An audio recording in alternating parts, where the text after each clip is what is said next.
یہاں پر جتنی باتیں سنائی جا رہی ہے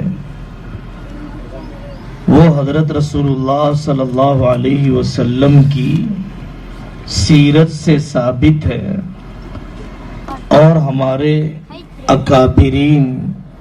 علماء دیوبند، علماء جمعیت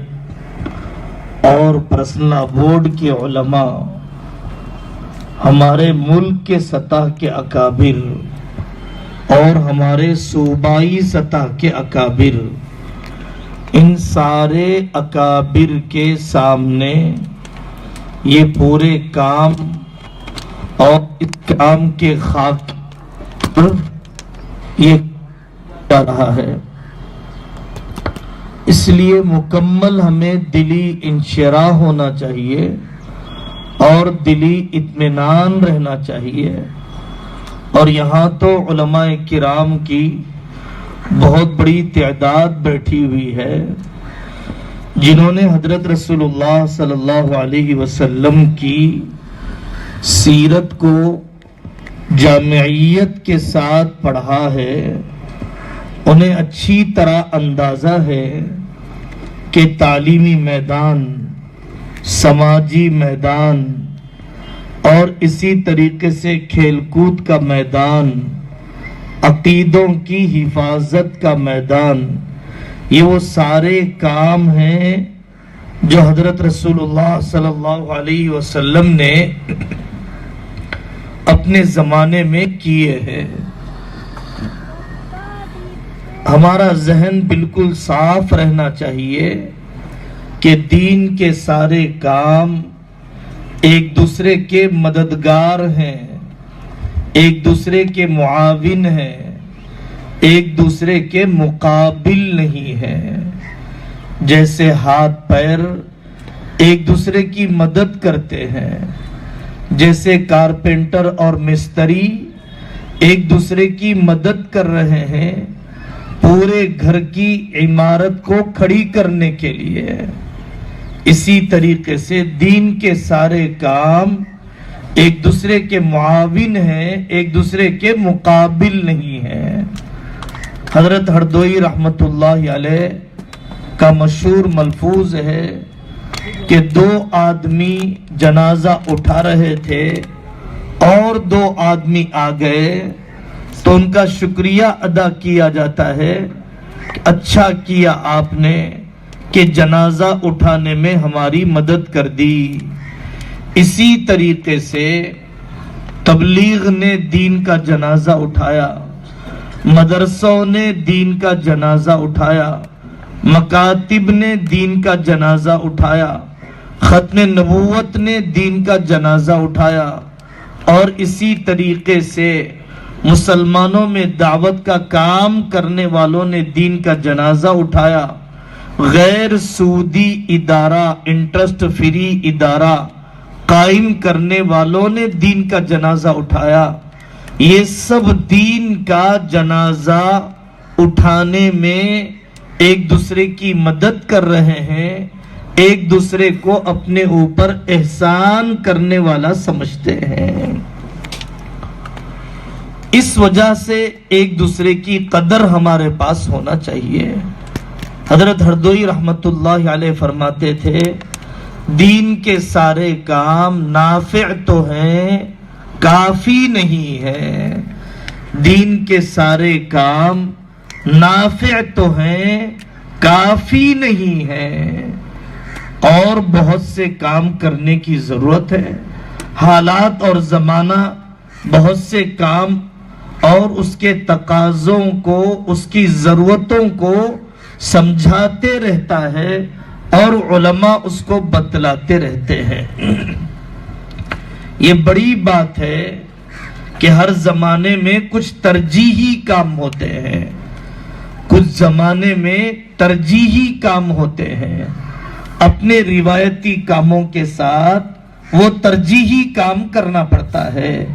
اپنے انفرادی کاموں کے ساتھ اجتماعی کام بھی ہمیں کرنا پڑتا ہے۔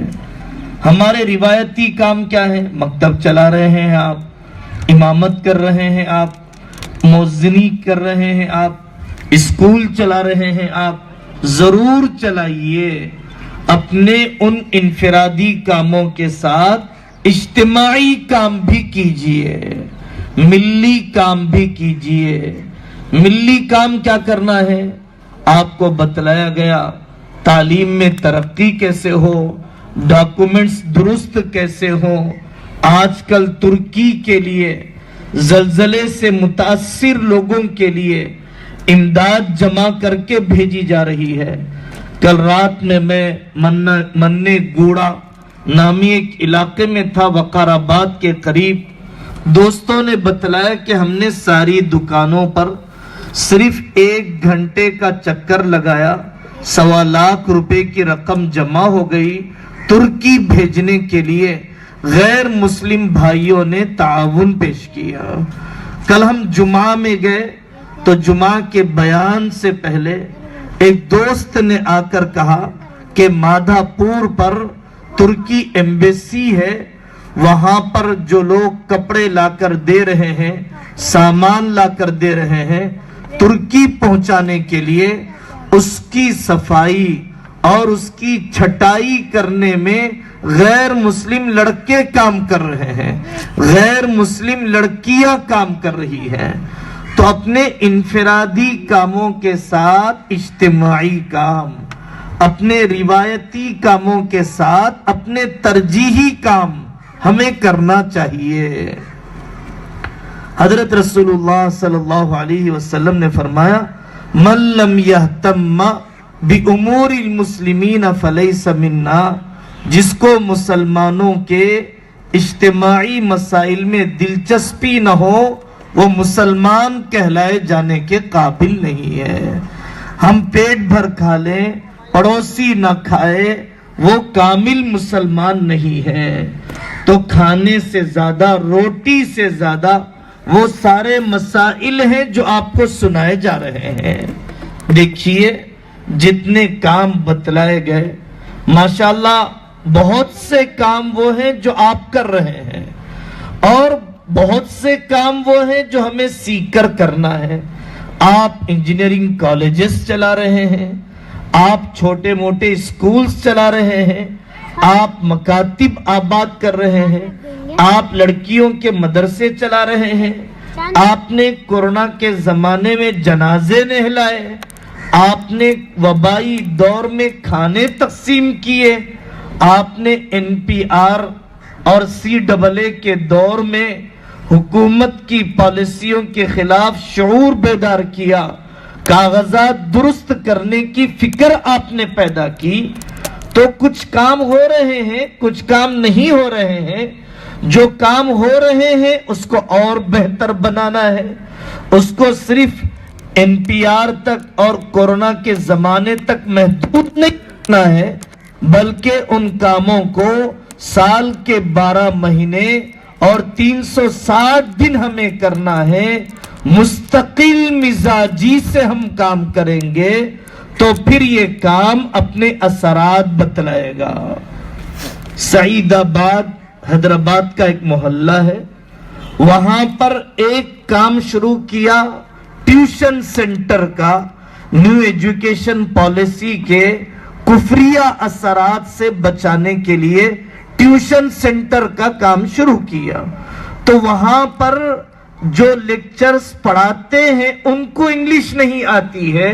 وہ بھی اسپوکن انگلش کی کلاس لینے کے لیے آ گئے۔ یہ اثرات، یہ آپ کا کرنول کا علاقہ ہے، آتما کور کے علاقے میں حضرت مولانا مظہر صاحب نقشبندی دامت برکاتہم نے مسلم فنڈ کا، اسلامک بینک کا کانسیپٹ بتلایا۔ وہاں کے تاجروں نے کہا، وہاں کے علماء نے کہا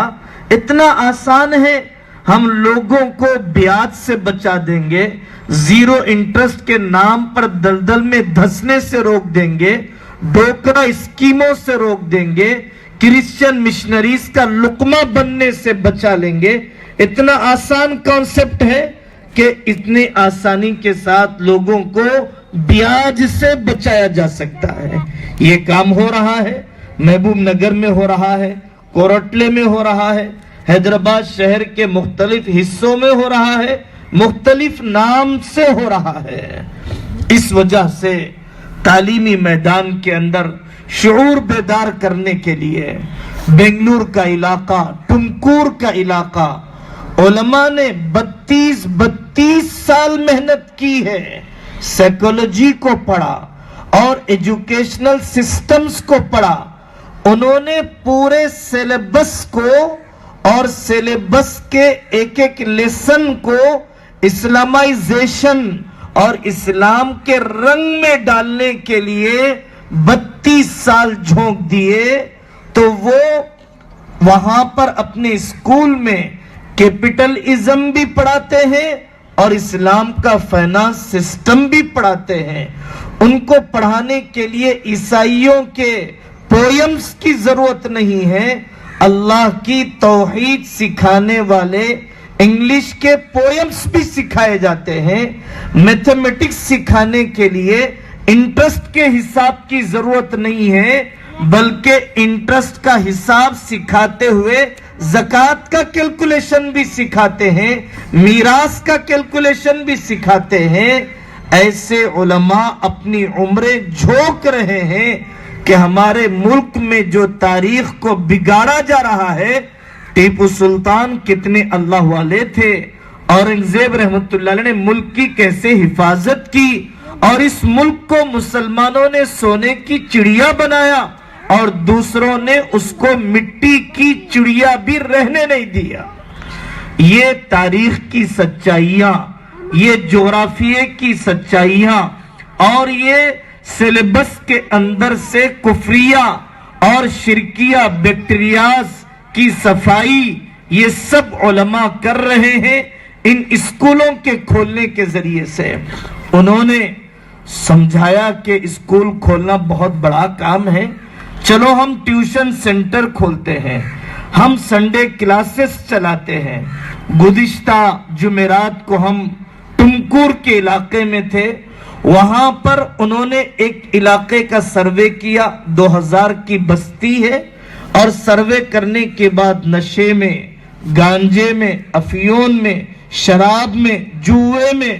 مبتلا نوجوانوں کو لے کر کوئی دین کی بات کیے بغیر علماء نے اسپورٹس کے میدان میں ان کو لایا اور فٹ بال کے کھلاڑی بنائے اور اسٹیٹ لیول تک ان نوجوانوں کو پہنچایا۔ ایسی تنظیمیں بنی، وہ نوجوان رمضان کا اعتکاف کرنے والے بنے، وہ رمضان 3 دن کی، وہ نوجوان 3 دن کی جماعتوں میں جانے والے بنے۔ علماء نے اس حکمت عملی کو اپنایا۔ کھیل کے میدان میں آمبور کے علاقے میں ایک مولانا عبد الرحمن صاحب ہیں، عجیب بلند ہمتی کا کام کیا۔ مدرسہ بچوں کے لیے کھولا جاتا ہے، عورتوں کے لیے کھولا جاتا ہے، جوانوں کے لیے کھولا جاتا ہے۔ انہوں نے مدرسہ کھولا شرابیوں کے لیے کہ جو لوگ بری لت میں پھنس چکے ہیں ان کو اپنے مدرسے میں لایا جاتا ہے، 40 دن کے لیے، 4 مہینے کے لیے دوائیں دی جاتی ہے، دعا درود کیا جاتا ہے، دین کی محنتیں سکھائی جاتی ہے، بری عادت سے ان کو نکالا جاتا ہے۔ ریہیبلیشن سینٹرز